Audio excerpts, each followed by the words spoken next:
Ollaan tultu tänne Suvilahteen selvittämään Thrasher-kulttuurin alkuperää.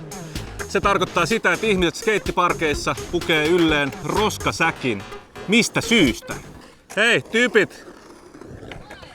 Moro! Tuuks mä siihen alas, onko se helpompi? Okei, no mä pääsen tästä. Okei. Mitä ilmeisimmin te edustatte Thrasher-kulttuuria? Tai kutsutteko te sitä siksi keskenänne vai? Joo, aika lailla siksi joo. Anarkiaa, että skeittaus on sitä osaa, että ei kuulla sääntöihin. Et mennään miten mennään ja tää tyylikin on silleen, että ei tähän normaalia ole. Niin. Kertokaa miltä toi tuntuu. Onko siinä joku? No onhan tässä ihan helvetin kuuma, mutta onhan tää hienoa olla osa tällaista niinku jengiä. Joo, tää on siistiä. Aika silleen vapauttavalta, kun saa vaan olla tälleen. Kiitos. Laitaanko me tolle? Yes, hyvä, kiitos.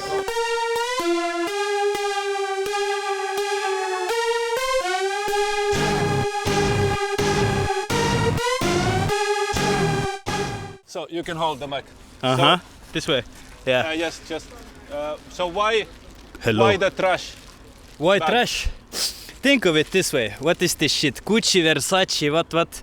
You go to store, you pay $200 for a t-shirt. Think of it. Chinese people make it for $3.50. Yes, $3.50. This here, I get a whole pack $3.50. Use your head. Do you think the Thrasher is by the skateboarders or rollerblades?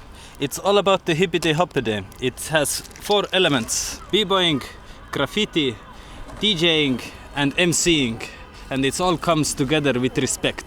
Me ollaan tässä niinku vastaan merkkejä, vastaan kapitalismia ja sellaista, ja me ei haluta niinku edustaa mitään niinku tällaisia niinku vaatemerkkejä eikä sellaista. Onko tää alkanut Helsingistä vai mikä tässä on? Joo, se on alunperäisin niinku, täältä Helsingistä, oikeastaan tästä skeittiparkista. Kuulit sä jostain tästä vai? No mä hengasin täällä ja sitten mä näin vaan näitä niinku Thrasher-ihmisiä ja niinku vaan tuntui niinku oikealta ja tuntui sellaiselta, että mä halusin niinku joinaa. Aivan. Mä kauan haluan enää häiritä. Sulla oli vielä ystävä, joka suostui kanssa meille puhumaan. Mutta jos... Brysselistä, joo. Niin, ja hän on ilmeisesti viemässä sitä ulkomailla. Hän ei puhu suomea. Ei puhu. Okay. Niin pitää. So, English. Can you tell why trash? You don't need to go with this branding stuff. I understand. It's not necessary to be cool. Yes. And being cool is not necessary neither, is it? Mä oon nuoruuteni skeitannut ja sit mulla on ollut 10 vuoden tauko ja nyt tää trash-homma sai ikään kuin takas lapsuuden harrastuksen pariin ja ikään kuin täällä on nyt suurempi tarkoitus tällä koko hommalla. Aivan. Oletteko te huomannut, minkälaisia reaktioita nämä trash-hommat saa aikaan muissa skeittereissä? Tulee jotain heittiä tai sitten toisaalta respektiä? Tai... Jengi, jotka ei tiedä mistä on kyse, niin tulee niinku hämmennystä ja tällaista, että mikä toi jätkä on pussi päällä täällä. Mutta sitten tietysti kun ihmiset valistuu tarpeeksi ja pääsee niinku hommaan sisälle, niin sitten tulee kyllä ihan respektiä. Tää on ehkä meidän tiettyjen valinta. Voi olla, että tulee lisää jengiä, jotka lähtee tähän. Voi olla, että jää niitä jotka katsoo kierroa niin kuin viimeiseen päivään asti. Mutta ei, sellaista se on joskus. Pitää vaan tehdä omia ratkaisuja. Sen jälkeen tää homma.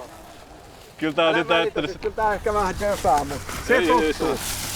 Okei. Miltä se näyttää? No miltä tuntuu bagi päällä? No kyllä tässä joku on. Tekis mieli itse asiassa ottaa vielä nämä housut ja teepaita veke. Ehkä jos mä koitan vaan seistä. Otat sä musta vaan kuvan sieltä niin. On se rohkea. Kyllä.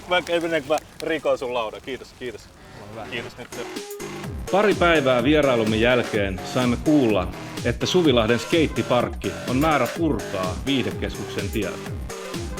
If you trash the trashers, are they trashed?